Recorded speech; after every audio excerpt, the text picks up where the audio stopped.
Hi friends, ಕಸ್ತೂರಿ ಅಕಾಡೆಮಿಗೆ ತಮ್ಮೆಲ್ಲರಿಗೂ ಸ್ವಾಗತ. ಈಗಾಗಲೇ ನಾವು KPTCLಗೆ ಅಪ್ಲಿಕೇಶನನ್ನು ಹಾಕಿದ್ದೇವೆ. ಅಪ್ಲಿಕೇಶನನ್ನು ಹಾಕಿದ ನಂತರ ಈ ಒಂದು KPTCLಗೆ ಹೈಕೋರ್ಟಿಗೆ ನಾವು ಮನವಿಯನ್ನು ಸಲ್ಲಿಸಿದ್ದೇವೆ. ಈ ಒಂದು KPTCLಗೆ ಸಂಬಂಧಪಟ್ಟಂತೆ ಎಲ್ಲ ವಿದ್ಯಾರ್ಥಿಗಳಿಗೆ ಅನುಕೂಲವಾಗುವಂತೆ ಈ ಒಂದು ಹುದ್ದೆಗೆ ಎಕ್ಸಾಮನ್ನು ನಡೆಸಬೇಕು ಅಂತೇಳಿ ಈಗಾಗಲೇ ನಾವು ಅಪ್ಲಿಕೇಶನನ್ನು ಹಾಕಿದ ನಂತರ ಹೈಕೋರ್ಟಿಗೆ ಮನವಿಯನ್ನು ಸಲ್ಲಿಸಿದ್ದೇವೆ. ಆ ಮನವಿಯು 27/12/2024 ಕೋರ್ಟ್ ಏನು ತೀರ್ಪು ನೀಡುತ್ತದೆ ಅಂತೇಳಿ ನಾವು ಎಲ್ಲರೂ ಕಾತುರದಿಂದ ಕಾಯ್ತಾ ಇದ್ದೇವೆ. ಹಾಗೆ ಈ ಒಂದು ಕೋರ್ಟ್ ತೀರ್ಪು ನೀಡಿದ ನಂತರ ಎಕ್ಸಾಮ್ ಇದೆ ಅಂತೇಳಿ ಕೋರ್ಟ್ ಏನಾದರೂ ತೀರ್ಪು ನೀಡಿತ್ತು ಅಂತಂದ್ರೆ ಮತ್ತೆ ಅಪ್ಲಿಕೇಶನ್ ಅನ್ನ ಓಪನಿಂಗ್ ಮಾಡ್ತಾರಾ ಅಂತೇಳಿ ನಮಗೆ ಡೌಟು ಕೂಡ ಇರುತ್ತೆ. ಅದನ್ನು ಕುರಿತು ಕೂಡ ನಾ ಈ ಒಂದು ವಿಡಿಯೋದಲ್ಲಿ ಸಂಪೂರ್ಣವಾಗಿ ಮಾಹಿತಿಯನ್ನು ತಿಳಿಸ್ತಾ ಹೋಗ್ತೇನೆ. ಹೊಸಬರು ಇದುವರೆಗೆ ನಮ್ಮ ಚಾನಲ್ಗೆ ಯಾರು ಸಬ್ಸ್ಕ್ರೈಬ್ ಮಾಡ್ಕೊಂಡಿಲ್ಲ, ಪ್ಲೀಸ್ ಹೋಗಿ ಸಬ್ಸ್ಕ್ರೈಬ್ ಮಾಡ್ಕೊಳ್ಳಿ. ಹಾಗೆ ಪಕ್ಕದಲ್ಲಿರೋ ಬೆಲ್ ಐಕನ್ ಕೂಡ ಕ್ಲಿಕ್ ಮಾಡ್ಕೊಳ್ಳಿ. ಬೆಲ್ ಐಕನ್ ಕ್ಲಿಕ್ ಮಾಡ್ಕೊಳ್ಳೋದ್ರಿಂದ ನಾ ಆಗ್ತಕ್ಕಂಥ ಹಲವಾರು ವಿಡಿಯೋಗಳ ನೋಟಿಫಿಕೇಶನ್ಗಳು ನಿಮಗೆ ಬಂದು ತಲುಪುತ್ತವೆ. ಜೊತೆಗೆ ಡಿಸ್ಕ್ರಿಪ್ಷನ್ ನಲ್ಲಿ ಕೊಟ್ಟಂತ ವಾಟ್ಸ್ಆಪ್ ಮತ್ತು ಟೆಲಿಗ್ರಾಮ್ ಲಿಂಕಿಗೆ ಕೂಡ ನೀವು ಜಾಯಿನ್ ಆಗಬಹುದು. ಅಲ್ಲಿನೂ ಕೂಡ ನಾನು ಲಿಂಕ್ ಅನ್ನ ಶೇರ್ ಮಾಡ್ತೀನಿ. ಹಾಗೆ ಹೊಸ ಅಪ್ಡೇಟ್ಸ್ ಕೂಡ ನಾನು ವಾಟ್ಸ್ಆಪ್ ಅಲ್ಲಿ ಶೇರ್ ಮಾಡ್ತೀನಿ ಅಂತ ಹೇಳ್ತಾ, KPTCLಗೆ ಸಂಬಂಧಪಟ್ಟಂತೆ ಈ ಒಂದು KPTCLಗೆ ಸಂಬಂಧಪಟ್ಟಂತ ಅಧಿಸೂಚನೆಯ ಪ್ರಕಾರ ನೇರ ನೇಮಕಾತಿಯನ್ನು ರದ್ದುಪಡಿಸಿ ಎಕ್ಸಾಮಿನ ಮುಖಾಂತರ ಅಭ್ಯರ್ಥಿಗಳನ್ನು ಆಯ್ಕೆ ಮಾಡ್ಕೋಬೇಕು. ಕರೋನಾದಲ್ಲಿ ಪಾಸ್ ಆದಂತ ಅಭ್ಯರ್ಥಿಗಳ ಒಂದು ರಿಸಲ್ಟ್ ಜಾಸ್ತಿ ಇರುವುದರಿಂದ, ಕರೋನಾಕ್ಕಿಂತ ಮುಂಚಿತವಾಗಿ ಪಾಸ್ ಆದಂತ ಅಭ್ಯರ್ಥಿಗಳ ರಿಸಲ್ಟ್ ಸ್ವಲ್ಪ ಕಡಿಮೆ ಇರುವುದರಿಂದ ಈ ತರನಾಗಿ ಪ್ರೊಸೆಸ್ ಅನ್ನು ಮಾಡಬೇಕು ಅಂತೇಳಿ ಮನವಿಯನ್ನು ಸಲ್ಲಿಸಿದ್ರು ಹೈಕೋರ್ಟಿಗೆ. ಹೈಕೋರ್ಟ್ 27/12/2024 ಈ ಒಂದು ತೀರ್ಪನ್ನು ನೀಡುವ ವೇಳೆಯಲ್ಲಿ, ಅಂದ್ರೆ 27ನೇ ತಾರೀಕಿಗೆ ಈ ಒಂದು ತೀರ್ಪನ್ನು ನೀಡುತ್ತಿತ್ತು. ಆ ದಿನ ರಜೆ ಇತ್ತು, ಹಾಗಾಗಿ ಯಾವುದೇ ತೀರ್ಪನ್ನು ನೀಡಿಲ್ಲ.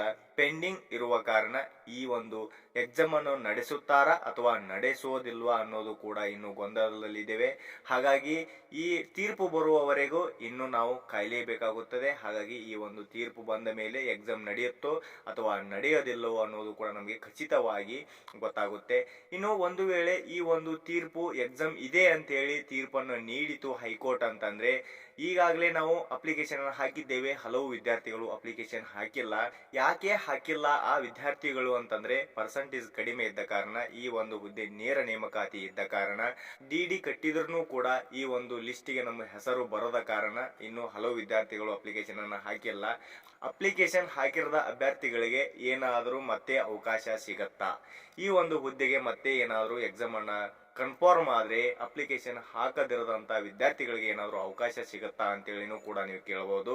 ಇಲ್ಲಿ ಆ ತರನಾಗಿ KPTCL ಯಾವುದೇ ಅಧಿಸೂಚನೆಯನ್ನು ಹೊರಡಿಸಿಲ್ಲ. ಇನ್ನು ಹೈಕೋರ್ಟ್ ತೀರ್ಪೇ ಬಂದಿಲ್ಲ. ಹಾಗಾಗಿ ಇಲ್ಲಿ ಯಾವುದೇ ಖಚಿತವಾಗಿ ಹೇಳಕ್ಕಾಗಲ್ಲ.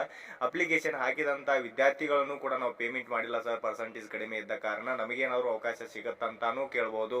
ಇಲ್ಲಿ ನೋಡಿ, KPTCL ಆ ತರನಾಗಿ ಯಾವುದೇ ಒಂದು ಅಧಿಸೂಚನೆಯನ್ನು ಹೊರಡಿಸಿಲ್ಲ. ಎಕ್ಸಾಮ್ ಇದೆಯೋ ಇಲ್ಲವೋ ಅಂತೇಳಿ ಮೊದಲಿಗೆ ನಮಗೇನಾಗ್ಲಿ ಕನ್ಫರ್ಮ್ ಆಗ್ಲಿ, ಆ ನಂತರ ಆ ಒಂದು ಅಧಿಸೂಚನೆ ಯಾವ ತರನಾಗಿ ಬಿಡುಗಡೆ ಆಗ್ತೈತಿ ಅನ್ನೋದು ಕೂಡ ನಾವು ಹೇಳಕ್ಕಾಗಲ್ಲ. ಆ ನಂತರ ಈ ಒಂದು ಓಪನಿಂಗ್ ಆಗುತ್ತೋ ಇಲ್ವೋ ಅಥವಾ ಪೇಮೆಂಟ್ ಅನ್ನು ಮಾಡಕ್ಕೆ ಮತ್ತೆ ನಮಗೆ ಅವಕಾಶವನ್ನು ಕೊಡ್ತಾರೋ ಇಲ್ಲೋ ಅನ್ನೋದು ಕೂಡ ಮುಂದಿನ ಅಧಿಸೂಚನೆಯಲ್ಲಿ ನಮಗೆ ನೋಡಕ್ ಸಿಗ್ತದ. ಹಾಗಾಗಿ ಈ ಒಂದು ಎಕ್ಸಾಮ್ ಇದೆಯೋ ಇಲ್ಲವೋ ಅನ್ನೋದು ಇನ್ನೂ ಕನ್ಫರ್ಮ್ ಆಗಿಲ್ಲ. ಈಗಾಗಲೇ ಅಪ್ಲಿಕೇಶನ್ ಹಾಕಿದಂತ ವಿದ್ಯಾರ್ಥಿಗಳು ಎಕ್ಸಾಮ್ ನಡೀಲಿ ಅಥವಾ ನೇರ ನೇಮಕಾತಿನೇ ನಡೀಲಿ, 85ಕ್ಕಿಂತ ಹೆಚ್ಚಿದ್ದಂತ ಅಭ್ಯರ್ಥಿಗಳು ನಿಮ್ಮ ಫಿಸಿಕಲ್ ಅನ್ನ ನೀವು ಸ್ಟಾರ್ಟ್ ಮಾಡ್ಕೊಳ್ಳಿ. ಕಂಟಿನ್ಯೂ ಆಗಿ ನಿಮ್ಮ ಫಿಸಿಕಲ್ ಅನ್ನ ಸ್ಟಾರ್ಟ್ ಮಾಡಿ. ಅದು ನೇರ ನೇಮಕಾತಿನೇ ಆಗಿರ್ಲಿ ಅಥವಾ ಎಕ್ಸಾಮ್ ನಡೆಸಿದ ಮುಖಾಂತರನೇ ಒಂದು ನೇಮಕಾತಿ ಆಗಿರ್ಲಿ, ನಿಮ್ಮ ಫಿಸಿಕಲ್ ಅನ್ನ ಕಂಟಿನ್ಯೂ ಆಗಿ ಮಾಡ್ಕೊಳ್ಳಿ ಅಂತ ಹೇಳ್ತಾ, ಈ ಒಂದು ವಿಡಿಯೋ ನಿಮ್ಗೆ ಏನಾದರೂ ಇಷ್ಟವಾದ್ರೆ ಲೈಕ್ ಮಾಡ್ರಿ, ಶೇರ್ ಮಾಡ್ರಿ, ಸಬ್ಸ್ಕ್ರೈಬ್ ಮಾಡ್ಕೊಳ್ಳಿ. ಅಲ್ಲಿ ಇದ್ದಂತ ವಿದ್ಯಾರ್ಥಿಗಳಿಗೂ ಕೂಡ ಹಲವೊಂದು ಇನ್ಫಾರ್ಮೇಶನ್ಗಳು ಗೊತ್ತಿರಲ್ಲ. ಹಾಗಾಗಿ ಈ ಒಂದು ಲಿಂಕ್ ಅನ್ನ ಅವರಿಗೂ ಕೂಡ, ನಿಮ್ಮ ಫ್ರೆಂಡ್ಸ್ಗೂ ಕೂಡ ಶೇರ್ ಮಾಡಿ ಅಂತ ಹೇಳ್ತಾ, ಮತ್ತೆ ಮುಂದಿನ ವಿಡಿಯೋದಲ್ಲಿ ಮತ್ತೇನಾದ್ರು ಹೊಸ ಅಪ್ಡೇಟ್ಸ್ ಗಳನ್ನ ಹೇಳ್ತಾ ಈ ವಿಡಿಯೋನ ಇಲ್ಲಿಗೆ ಮುಗಿಸ್ತಾ ಇದ್ದೀನಿ. ಧನ್ಯವಾದಗಳು.